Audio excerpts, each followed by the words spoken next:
If you've stumbled across this channel before, then you know I love doing tricks in cosplay.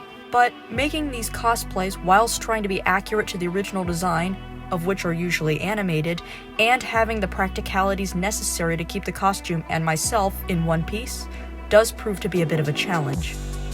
In this video, I'll be sharing my catalog of challenges and solutions for making these costumes suitable for these strenuous movements, whilst making sure to honor the original design, along with comparing the film conglomerate's attempts at doing the same.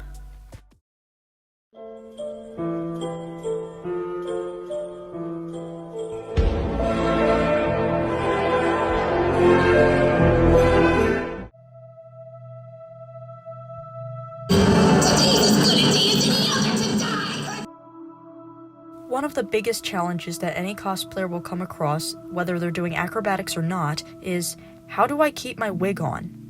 While the solution for most would be bobby pins and a good wig grip, when it comes to tricking, especially when it involves going upside down with considerable amounts of centrifugal force, keeping a wig on becomes an even greater challenge. The first opportunity I had to combat this was with my Tanya Degurechaff cosplay performance in 2021. I was doing a 3-minute long ballet skit which involved a cartwheel. Obviously, I wanted to take every precaution necessary so that my wig would not fall off. First, I'll discuss the type of wig that Tanya's is. Since she has a ponytail style, I used a claw clip pigtail wig as the base for styling. While I didn't know at the time, this was incredibly helpful. Since the ponytail was detachable, I'm able to get the claw clip considerably deep in my hair along with the wig. This secures the back of my wig nicely. You've probably noticed that I've remade this wig since, and this version does not use a claw clip, so my next Tanya performance will be a new challenge. When it came to the front of the wig, I used breadths, and finally the bangs on the front are glued down to my face. Obviously, using glues to secure a wig is nothing new, but the mistake I made was directly putting it on the fiber of the wig instead of the material behind it. While it worked well at first, eventually the glue built up over time, which you can imagine was very unpleasant. Finally, you could kind of say this lowers the lifespan of your wig. Next was Enmu. Initially, I had a better skit planned out, but due to complications, I ended up just doing this walk-on. However, with Enmu being the acrobatic character he is, I had a lot more planned originally. This time around, I realized I didn't have the luxury of a claw clip, so I took inspiration from the albeit irritating hairstyling practices of all-star cheerleading. While there are many ways that these athletes get this interesting hairstyle, the least damaging method being what is known as the posh pony. This is a hairpiece that goes over a tight bun, and once cinched down with a drawstring, it is sewn in place with thick thread. You see, the edges of the posh are sewn into the bun to fully secure it. So, when it came to Enmu, I attempted something similar. First, I put my hair into 2 French braids, which were then tucked under the net of my wig cap. Next, I took black embroidery thread, starting from the back of each braid, working my way up to the front. This was made much easier given the way the wig wefts were sewn. Once I reached the front, I took a small piece of tape and covered the edge of the thread, then simply tucked it under the wig, so it'd be easier to find later. This didn't take majorly long to do, and I'll use this method again in the future, especially with shorter wigs. Even though it's been a while, from what I recall, this wasn't too difficult to remove either. I just have to be careful not to cut the wig. These are methods that I feel are fairly common, especially within theater and dance. If you have any other methods, please share them down in the comments. Hopefully, this will make it easier as I dare wearing heavily styled wigs during acrobatics. You think I'm a monster? With streaming taking over in the past decade, we've seen the rise of live-action adaptations. Live-action adaptations, especially for anime, have always been controversial. At the time, seeing major companies like Netflix and Disney take up the challenge leaves us hopeful and curious for the future of our beloved franchises.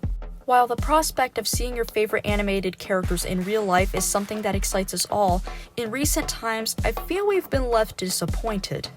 Adapting a character from animation to live action is no easy task, especially for a cosplayer with limited resources and budget. But as they say, knowledge is power, so in the end, we're the ones who have to get really creative.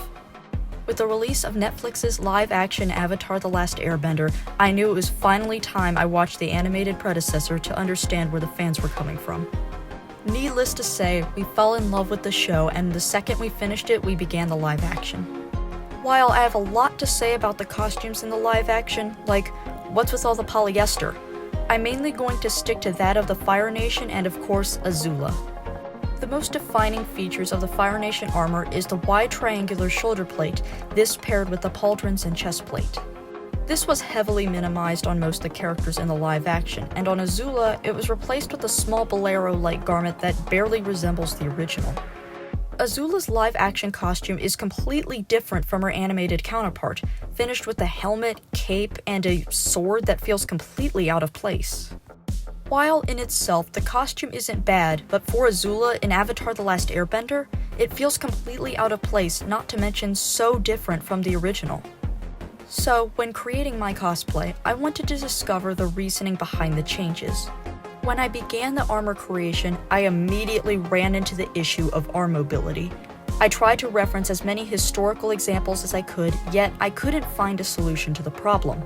If I created the armor out of something like leather or a fabric, this problem might be minimized, but I wanted a realistic metal texture, and I wasn't willing to settle for anything else. In the live-action show, you can see on Zuko that the wide shoulder plate is drastically minimized, whilst having the shape of the original, albeit drastically smaller. However, this change is understandable, as in my cosplay, I can't get my arms above a T-pose. When creating my cosplay, I found ways to add as much movement as I could, even with the restrictions. For example, the shoulder pauldrons are attached with elastic loops. This means they can take some strain, not to mention, to an extent, the foam does have some give. I also referenced Zuko's suiting up scene in the original, and how the shoulder plate and chest plate are two completely separate pieces. Remembering this, I connected the chest and back plate together using elastic for as much mobility as possible. Then the shoulder plate is secured with elastic, going down the back plate and up the chest plate. Finally, it velcros under the front of the shoulder plate. Make sure to check out my Azula cosplay video to understand this further, link in the description. When it came to choreographing my performance, this was something I had to deal with. Thankfully, I studied Azula's choreography in the show, and she relies much more on kicks anyway. But this means if I wanted to do upside down tricking, I wouldn't be able to use my hands. This is why I use an aerial and an illusion in my routine. For Azula, while I've found ways to make the costume as maneuverable and durable as possible, in the end, I just had to choreograph around these issues as my final solution. Now, obviously, this is something a TV show cannot do. Not to mention, this is a case where total CGI would not be appropriate. However, I think it would have been wise to create a costume for Azula that is as accurate to the animated design as possible.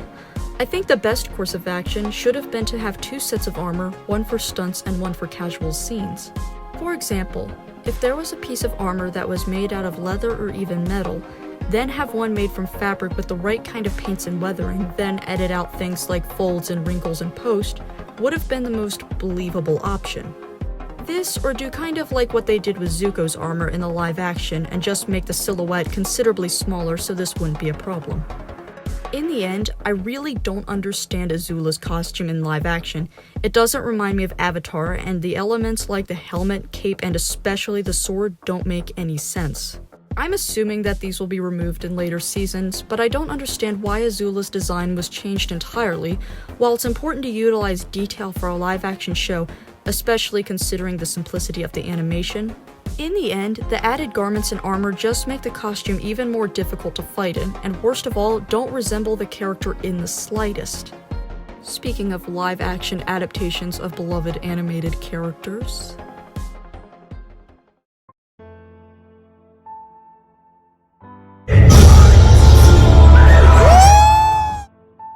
Ahsoka Tano, one of the most interesting and important characters in Star Wars. When it was announced that she would appear in the Season 2 of The Mandalorian, fans were absolutely ecstatic. To finally see this beloved character in live action was a dream come true for so many, and not to mention was long overdue.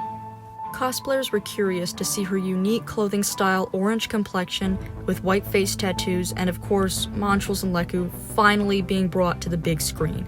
Her species, the Togruta, originally appeared in live action with Jedi Master Shaak Ti.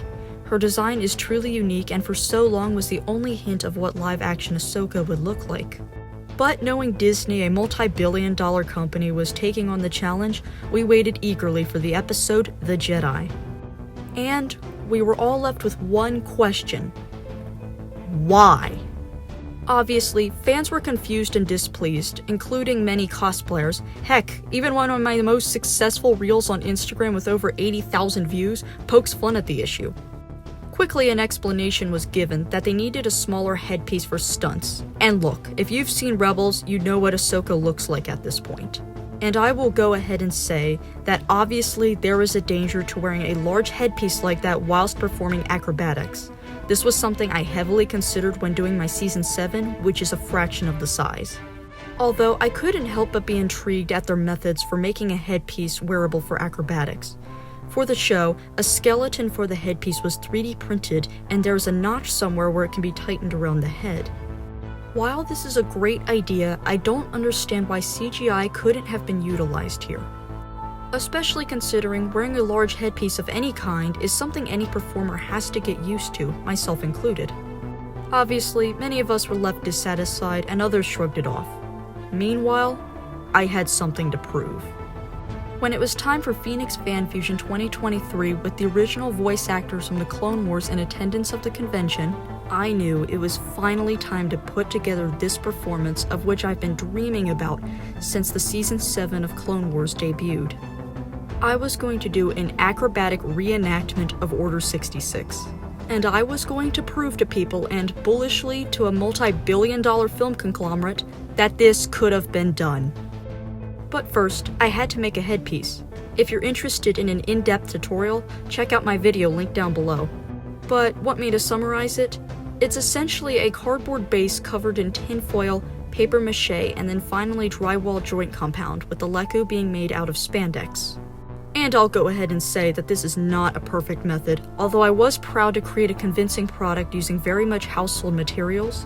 One problem I ran into was that these headpieces tend to crack and are not waterproof. The leku ended up rather stiff due to the paint I used, and unfortunately every headpiece I've made with this method is going to have to be remade due to them literally being eaten. But the headpiece definitely served its purpose, as my performance went off without a hitch, and I'm still incredibly proud of it to this day. But getting it from cardboard and paper mache to an acrobatic performance was no easy task, with my main problem being, how the hell do I keep this thing on? I don't have access to things like 3D printers, nor do I want to use any major equipment as I had something to prove. With my makeup for this costume, I wear a swim cap. This way my hair cannot be seen underneath the front of the headpiece, and it gives the impression of a larger forehead. This was going to be important, as the swim cap is very tight and hard to physically remove. I decided that I was going to try and find some sort of adhesive. This is where I came to the product double-sided fashion tape. As the inside of my headpiece is a cotton baseball cap with the rim removed, essentially I would lay a lot of tape, then put the headpiece on. And it worked. But there were a few downsides. First of all, the tape would lose its adhesiveness in about a 30-minute window. This means during rehearsals, I would have to add the tape on, get the headpiece, and get to the park where I was rehearsing, and most importantly, rehearse all my tumbling, making sure I was used to it. Another issue is even if the headpiece stays on, I've had instances where the swim cap is pulled off as well. Though this was quite rare, as an extra precaution, I added a chin strap. However, due to the weight of the headpiece, this is obviously not something I wanted to rely on, as if I were to step on the headpiece whilst tumbling, this could lead to serious injury. And in the end, the chin strap I did add would be able to snap easily in case of emergency. But I had finally found my method of attaching the headpiece, and it was definitely hectic in the green room for the masquerade, as I was literally counting the groups being sent out and timing when I needed to go off to the bathroom to get the tape on. As again, I had to make sure this was within a 30-minute window of me getting the tape on and performing on stage. Overall, was this method perfect? No. Did it get the job done?